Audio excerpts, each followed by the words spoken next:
When we look at types of innovations, many of us default directly to products. We think of the great innovations of our time, and it's been the iPhone perhaps, but also things like the steam engine, like the telephone, like the television or the radio. But all of those are product innovations.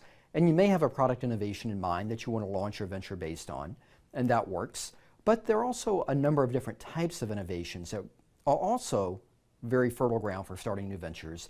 And so we're going to take a look at these types of innovations, and we'll look at some examples of each as well. I want to do for today is this element of looking at innovation. And so I think it's helpful to look at types of innovations and recognize that innovation might be product innovation, but it can be a lot more than that. There are business model innovations. So with Dell, this build to order, we're going to build the computer with the screen you want, with the hard drive you want, with the processor, the RAM you want, was something that in their time was relatively unprecedented. And it gave them the opportunity to build a market and build a customer base different than what the Hewlett-Packards and the IBMs were. And what's even more valuable about that innovation is it was very difficult to replicate. IBM and Hewlett-Packard operated on assembly lines. They operated on a structure by which they did market research and did pricing analysis, and they tried to build the product that they thought people would want. It's real different to adopt an entirely different model whereby you're going to go through and you're going to build things custom, where every consumer buys something exactly like they want. So it took a long time for the big companies to even respond to that. You have marketing innovations. So Nike, very successful company. Air Jordan, very successful brand. But if I were to come to you in 1984 and say, well, there's this guy from North Carolina, good basketball player, never played a professional game before, I'd like to spend half of our marketing budget signing him to be a celebrity endorser. Is that a good idea or a bad idea? That's a good idea. It's a good idea. Why is it a good idea? More people follow college basketball. Okay. So there is a following of college basketball. There might be some brand association. What else makes it a good idea? Like, it'll be around longer because, like, he's got longer time to play.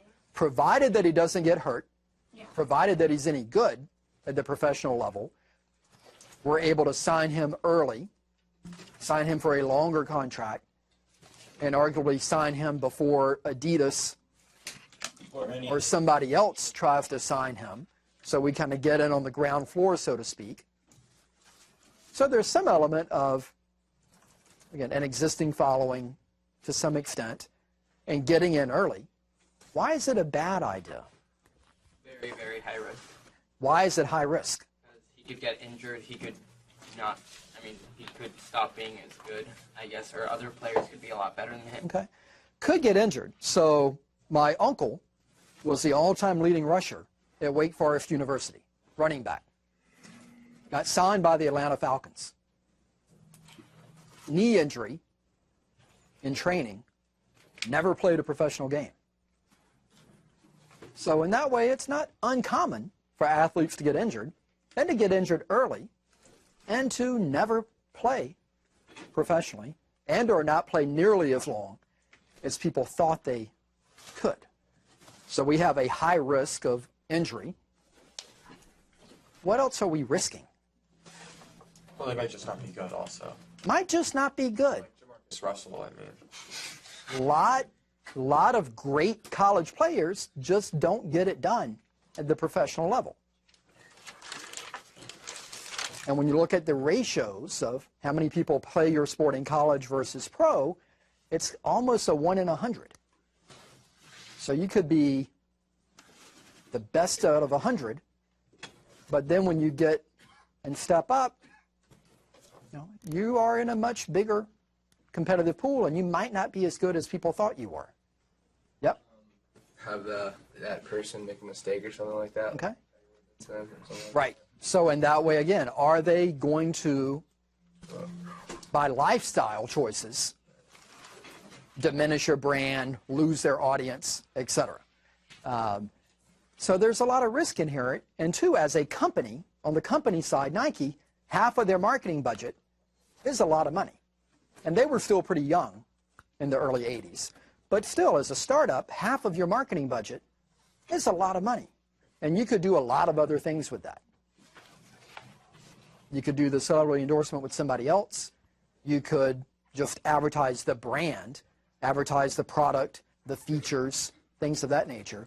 But they made the bet, and they really set the stage for the concept of a celebrity endorsement within athletics. It wasn't something that was that common in that area. People tried to sell the product. And I have this thing, and it has this feature and this function, and it's this millimeter and this acceleration, etc. And that's what people tried to sell. Nike and Air Jordan really began to sell the brand and the celebrity element. So organizational innovations can come to market as well. And we see this with Avon. Tupperware was an earlier innovator of this. It's that customer-based sales force. It's people that are selling part-time. And when Avon really began to catch a lot of momentum, this was an era in the 50s where it was somewhat traditional. Women stayed at home, took care of kids, didn't go out to work. But there was an increasing interest in working. There was an increasing economic interest and in some cases necessity to work. Avon leveraged that, and they recognized that at the end of the day, their products are similar to other things that retailers sell, but by having a different model, a different organization, a different sales and marketing approach, they were very innovative in that space and able to have success there. We have process innovations. So once upon a time, you went to the movies. Later, you were able to go to the video rental store. Netflix, with this aspect of mail order, was a rapid departure from the video store. Not only was it cheaper, but it was, for the most part, always available.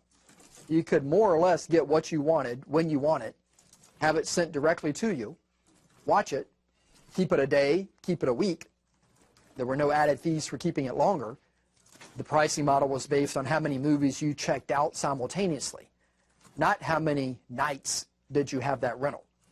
So a different process of not only doing the delivery and the fulfillment, but a different process of what you paid and how you paid. How were they able to be dramatically more profitable than Blockbuster, to charge less and to not charge you by the night, to let you keep the movie for a week? How were they able to be more profitable on a percentage basis? The convenience of not actually having to drive to the store. Okay. Well, how were Netflix able to be more profitable? So that's a value to the consumer. Brick and mortar, like they didn't have a store that They didn't have to pay for the space. And to give you a sense of what space costs, even here in College Park, which is not a very high rent area, a small space, a space the size of this room, may cost $2,500 a month to rent. A bigger store can be $10,000 a month. Plus my employees and your labor is probably going to be more than the space itself. So in that way, they're able to cut a lot of cost.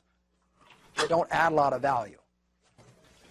You probably didn't necessarily say, oh, I've got some time to kill. I'm going to go to Blockbuster and look around. Or, oh, I'd like to do something fun. I'm going to go to Blockbuster. Why do you go to Blockbuster? To get the movie. So going to the store was kind of a necessary evil to get what you wanted, which was really the movie. So if somebody's going to mail it to me, why would I not do that? So again, process innovation. Product innovation is what we're a little bit more familiar with when we think about invention and creativity and innovation. And what we're looking at here are there things in the function, in the feature, in the ease of use. And so iTunes did a lot of things well. What they also did well that was somewhat unprecedented is they got the majority of the record labels to work with them. So iTunes was not the first place where you could go online and download a song for a fee. There was Rhapsody and others in that space, but prior to iTunes, they were lined up mainly by record label. So you had perhaps 3 or 4 online music retailers that you could buy the song, but there were only certain labels that they worked with. So depending on your artist, you had to kind of hunt and peck and go across all of these different online retailers to find the artist that was on the label for the song that you wanted to buy. And then the player for that may not be compatible with the player that you're using for some of the other artists whose songs you bought from the other sites. So it was very much kind of a hodgepodge experience.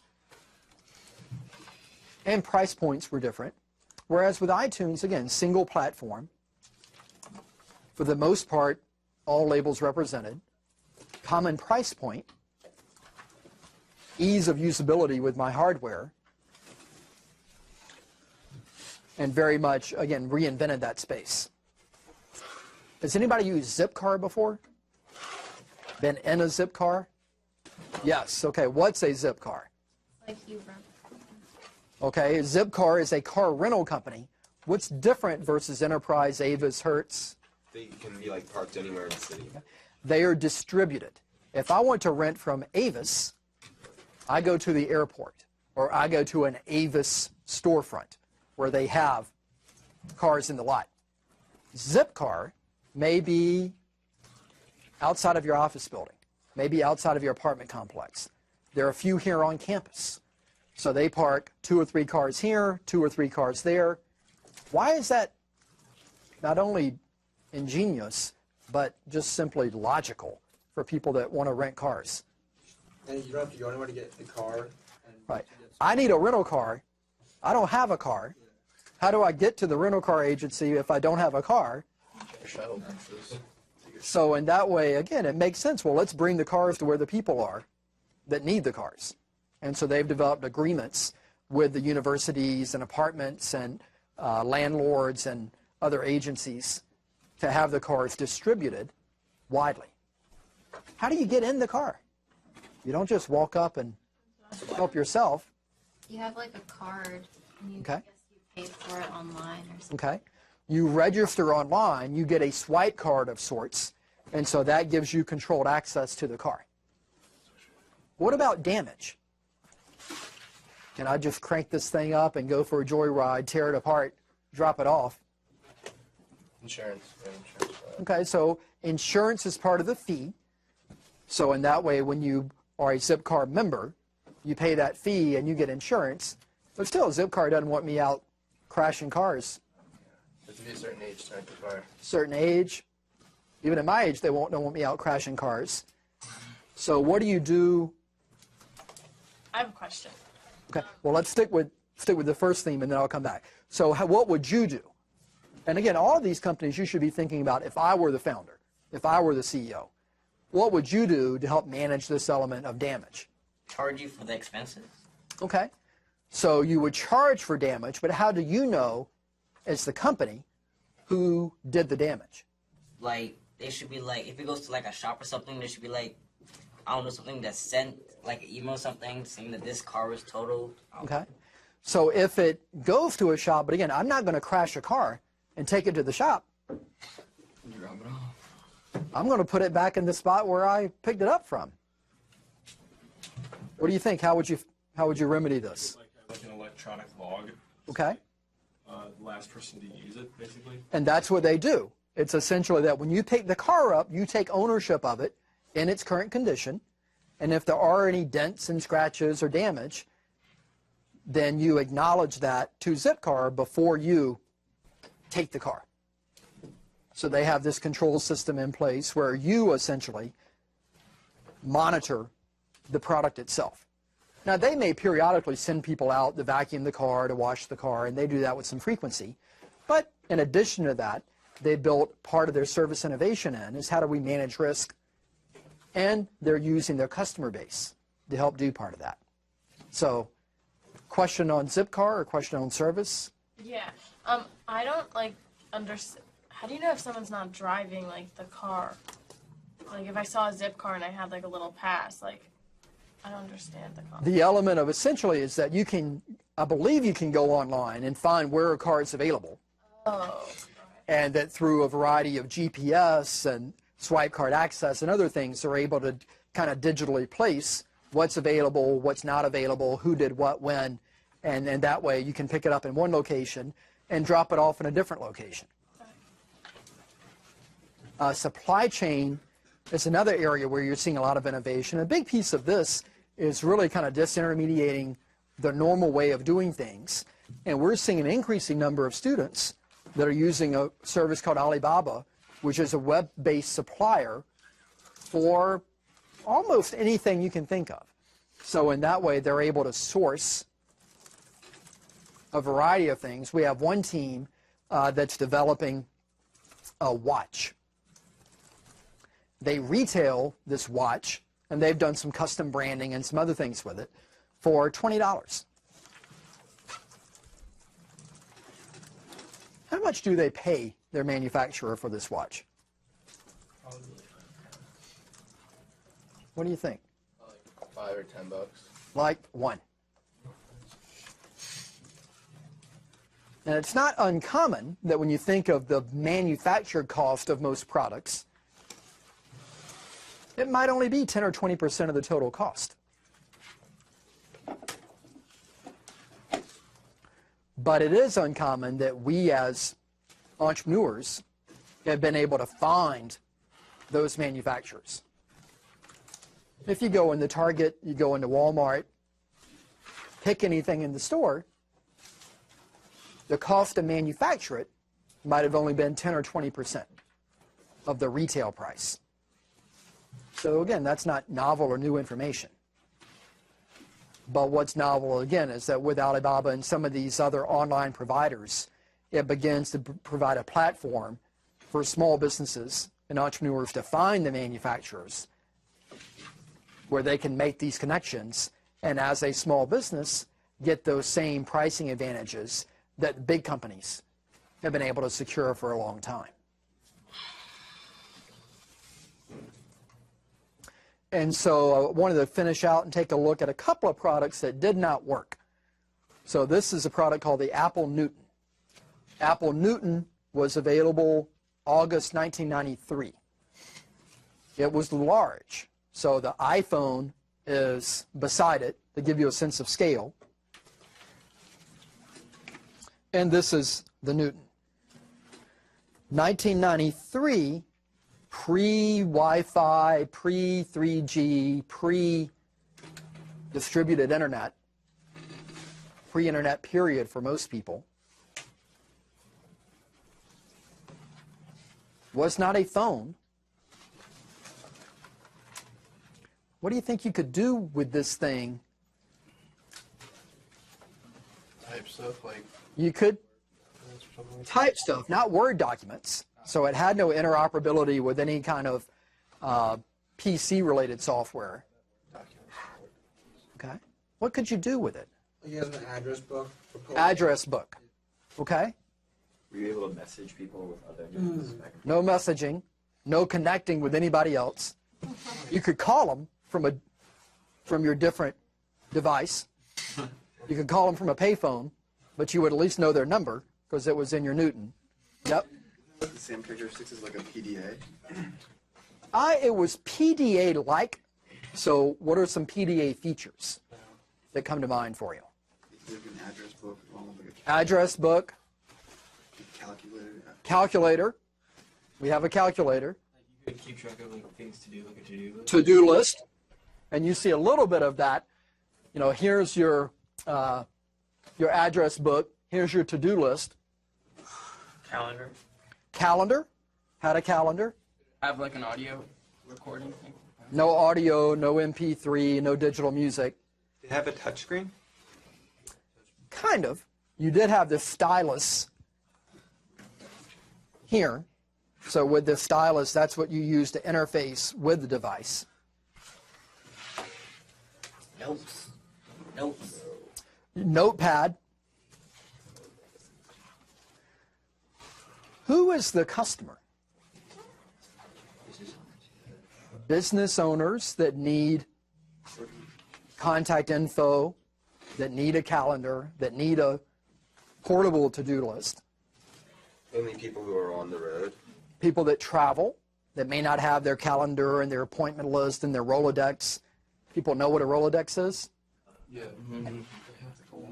Okay, interesting. Numbers get smaller every year. What's a Rolodex?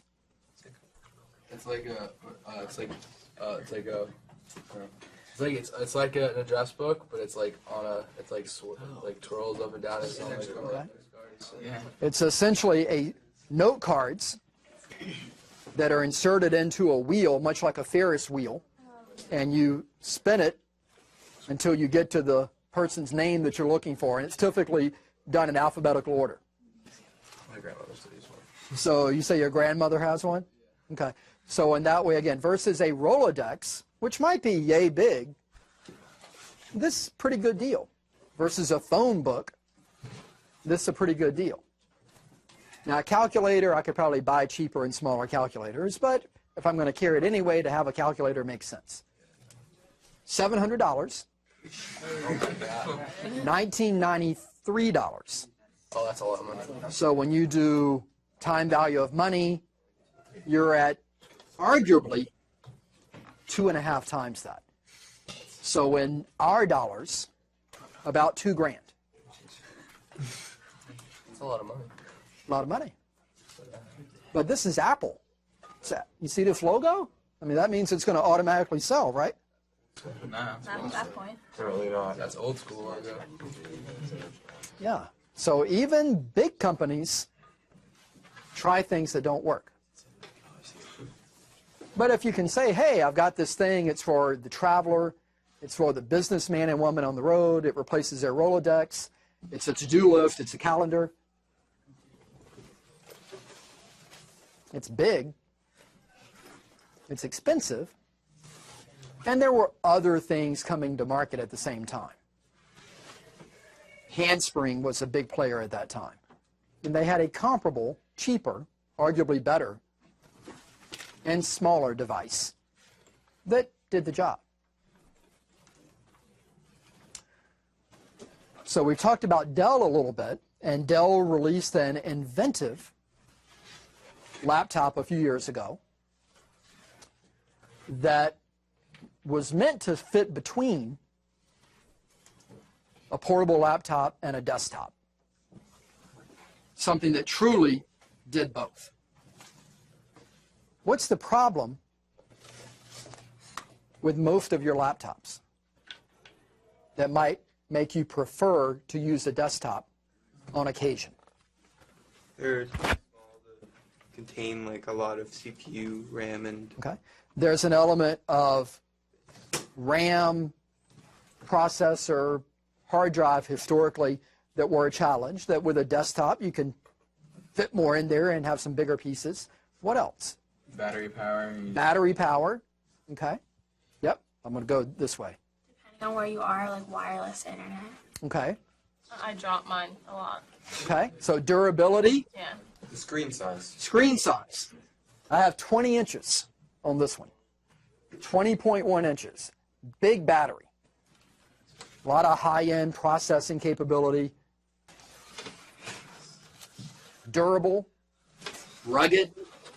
I have a handle where you don't even need a case. So you fold this thing in half, and this hinge in the back becomes the handle. So your laptop might be small, but by the time you put it in what I put it in, it gets to be pretty big. So if I have something that I can put in self-contained, I don't even need a case. Big battery. I don't need to carry my charger around with me everywhere and look for outlets everywhere. What else you have sometimes, anybody been on an airplane, Try to use your laptop? What's the problem? What's the problem? It doesn't have airplane mode. Okay, so there are airplane modes and power and Wi-Fi. What else is problematic when you do that? Is it on the tray table? Doesn't really fit on the tray table. Again, typically with your laptops, you're in a mode by which you are constrained by the depth, and that for you to get it where you can view it, you need to kind of angle it back some, particularly if you are in a seated position. But if you don't have this amount of space to this amount of space, you're just kind of out of luck. And you're having to turn it up this way and put up the table and put it on your lap, and again, trying to find a way to make it fit. For your engineers, you can recognize, well, my problem is with the hinge. And my hinge, if I moved it here, would let me slide the top forward where the back part, it's not here, but the back part is here. So this thing lets me get the viewing angle that I want while taking up less real estate from front to back. So the hinge is in the middle instead of at the bottom. So in that way, again, it had this little clever hinge device in the back where you could bring it forward. Also an issue for most of you that are typing, you're kind of hunched over your computer when you're on a laptop. You're kind of leaning in on it. How do you fix that? You separate the keyboard. So that's what they did. This keyboard is detachable. So it's a wireless detachable keyboard. So in that way, you can sit down on your desk. You can detach your keyboard. You can get that angle like you want. And you can use your laptop in a nearly identical way that you could use a desktop. They sold shamefully few of these. What's the problem? Probably cost a lot. Cost about the price of a laptop plus a desktop. What were other design problems? People were probably kind of weirded out by the whole, like, how new it was and how different it was. So there's an element, again, of new and different, but again, in consumer electronics, most people might not want to wear a device if they're concerned about eye strain and, you know, how people are going to, the Google Glass, how people are going to perceive them. But for something like this, again, it's not too edgy or dangerous per se. What were other design problems or feature problems? 17 pounds. When my laptop is 5, and that's even kind of heavy these days. So again, don't need to go to the gym. You just buy one of these and get your 17-pound workout. And it's time 2 to 3 times the weight of the typical full-featured laptop. Other problems? Keyboard breaks. I'm not familiar with keyboard breaking problems, but with most products, again, if they're more intricacies and more detaching and reattaching, you know, it just gets some wear and tear perhaps. While it's supposed to be a desktop, it can't really hit the power, the gigabytes, and the fact that it doesn't really overheat. Okay. There's an element of still, does it do everything that a desktop would from a performance measure? What's another challenge? So we've talked about the price. We've talked about does the performance get you there. We've talked about the weight. What's another challenge? I mean, you already said the weight, but the size is also pretty A 20-inch screen is a pretty big, again, mine I believe is 14, so add this much to it.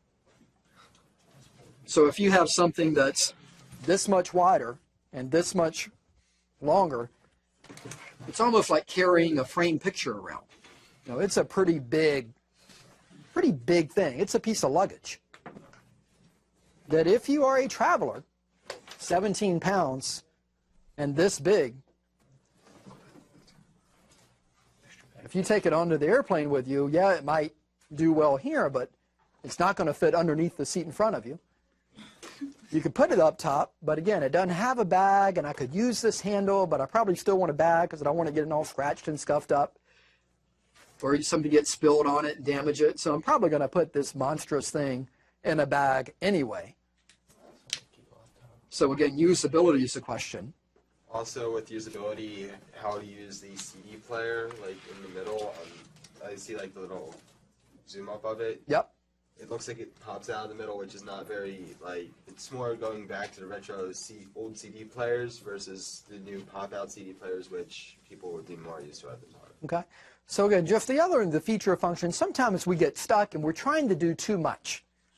And this was a product that tried to do too much and kind of missed the mark on both sides. And that they tried to be a laptop and a desktop. And I see a lot of business ideas that fit in this category. You're trying to be all things to all people, and in the end, even if it is a price point people will be willing to pay, in order to get one party involved, you alienate the other group. You know, it's hard to be a Republican and Democrat. Hard to be both. Hard to be a laptop desktop. It's different features, different functions, different audience, different purpose, different price point. So in that way, I would beware trying to do too much. So a lot of what we've talked about has been technology products. Can you have innovative furniture? And so these chairs are pretty nice here. And a precursor to these chairs was the Aeron chair by Herman Miller. This came out and really got a lot of momentum in the late 90s. As something that had kind of a modern look and feel, that was comfortable, that was highly recyclable, that had these flex zones and breathability. What was the competitor? If you wanted an executive chair, Big ones with leather. it was the banker's chair, the big black leather armrest, wooden armrest chairs. So this chair was about $700. Is that a lot or a little? Are you sure? Those other chairs were $2,000. When you think about pricing, and I'm not talking about these build your own chairs from Office Depot, I'm talking about if you go to a legit furniture manufacturer and you buy something that's going to work well and last 10 years. So beware thinking about pricing by the number. Be sure you're comparing it apples to apples, that you're comparing it to other things that are for that audience in that marketplace, to the near competitors or substitutes. So $700 you could argue was cheap if the comparison was $2,000. Now, would you go into a kindergarten and try and sell these there? Unlikely. So it still has to be audience purposed. But for the audience they were seeking, for the value they were delivering, for the product they were competing against, price point made sense. They had a lot of success with it in form and feature, won a lot of design awards as well, and even probably now 15 to 20 years after its launch, it's still one of the most popular chairs out there in its category. And you began to see the knockoffs for the $100, $200 at a lot of the discount office furniture places now. And again, that's a good indicator that you've got something that's innovative and that people begin producing knockoffs of it. And it begins producing things that mimic it. So who's this guy? Who's the bearded guy? Sergey Brin, Who's Sergey Brin? co-founder of Google. Co-founder of Google, another University of Maryland grad, computer science. Who's he with? Even more impressed if you know this. So this is the president of Turkey. So I forget what his name is.